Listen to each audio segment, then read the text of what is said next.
Hello, this is Father Mark, and we're on day number 22 of the Bible in a Year, talking about chapters 41 and 42 of the book of Genesis, and hearing the continuation of the story of Joseph. And here we begin chapter 41 with the plot thickens. It becomes more intense. Joseph is languishing in a prison. But Pharaoh, meanwhile, has a dream, and he dreams again about the future, but he doesn't understand the dream. Then someone tells him about Joseph, and Joseph comes to interpret the dream. Now, it is kind of important that Catholics realize that, the spiritual experts say that, normally dreams are just dreams. We don't usually try to find, meaning, because we can be deceived, because usually a dream is from one's own subconscious, but it could be the evil one, and it could be from something from God, but you do have to be very careful. So you'd need a spiritual director, talk to a confessor, someone to help you to not be deceived. But in this case, we've got Joseph, and he has a special charism, obviously.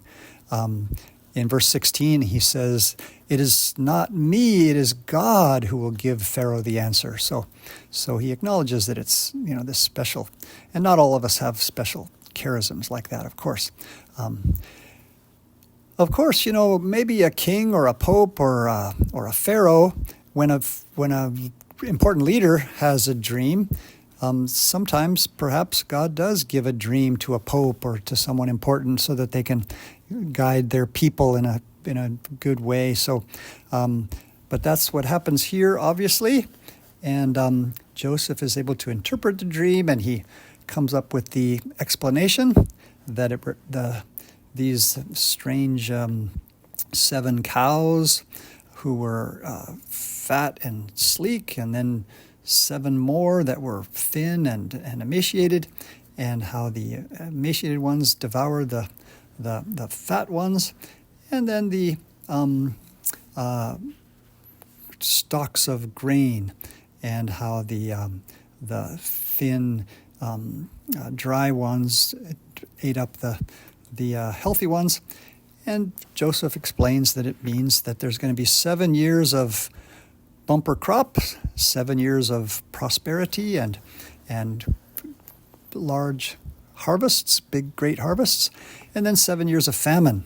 And so this amazes the Pharaoh, of course. He's amazed that he's gotten the answer now, and it's kind of funny. It's actually hilarious how this story is written. It's kind of comical in a certain way, because, Joseph doesn't ask to be freed from prison or to get any payment, but he kind of hints at it. He sort of says, "Oh, well, by the way, it could be that you would want to have somebody wise to run things during these 14 years of, and someone with a flair for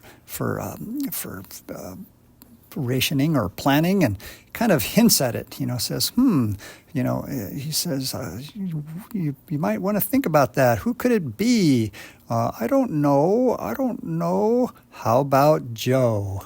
That is the suggestion, and Pharaoh takes the bait, and Pharaoh kind of reads between the lines and thinks, well, yeah, maybe this Joseph fellow, he seems wise.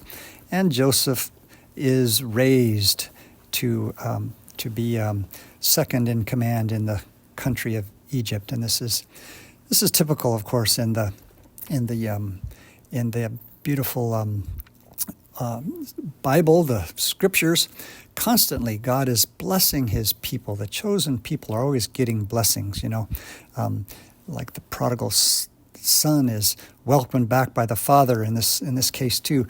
The Pharaoh gives Joseph a ring, a signet ring, which was kind of like the seal, had a seal on it for signing documents and putting a stamp on official decrees and documents. And so it's really giving him power, to sign checks practically for the Pharaoh. And when he gives him that, it says the Pharaoh took his signet ring from his hand and put it on Joseph's hand. So that is really amazing. Then it says he arrayed him in garments of fine linen, which was the most expensive kind of cloth, a gold chain, and he said, "You're going to ride in my second chariot, right behind my chariot. You're going to be in the second chariot. It's not going to be a dump truck or a garbage truck like we're seeing now in the news with the inauguration. He's going to be riding in a chariot, and everybody will be told to bow the knee to Joseph. And then he's even given the daughter of a priest to marry. And so all of this blessing and exaltation, and then it speaks about how he had 2 sons, and Joseph names the sons, first of all, Manasseh, which is similar to the Hebrew expression, God made me forget. And so this, signifies the fact that Joseph has had so many hard, difficult things, but now he's just top of the heap. He's arrived, and he's going to forget all of his poverty and suffering from the past. And then the second son is named Ephraim, which is similar to a Hebrew phrase that means God has made me fruitful. So Joseph becomes fruitful, and has 2 sons. It's also very significant always in the Bible when you see the number 7. So when the Pharaoh has these dreams about 7 cows, and then 7 more, and then 7 stalks of grain, and 7 more. 7 is the word 7 in Hebrew is also the same word for oath or promise. And so it was their word for covenant. And all of this, and throughout the Bible, it's just an indication that the Bible is a covenant book. It's about the covenant. And when God makes a covenant, it is a promise that he wants us to be family. Like the most common covenants were marriage and adoption, becoming family, even though you're not related. Covenant is an agreement or a legal contract that makes you united, and God is always going to be faithful to his covenant. So when God causes Pharaoh to have this kind of a dream, and these 7s keep being repeated, it's just a sign of the fact that God has a plan, and the whole Bible is this plan.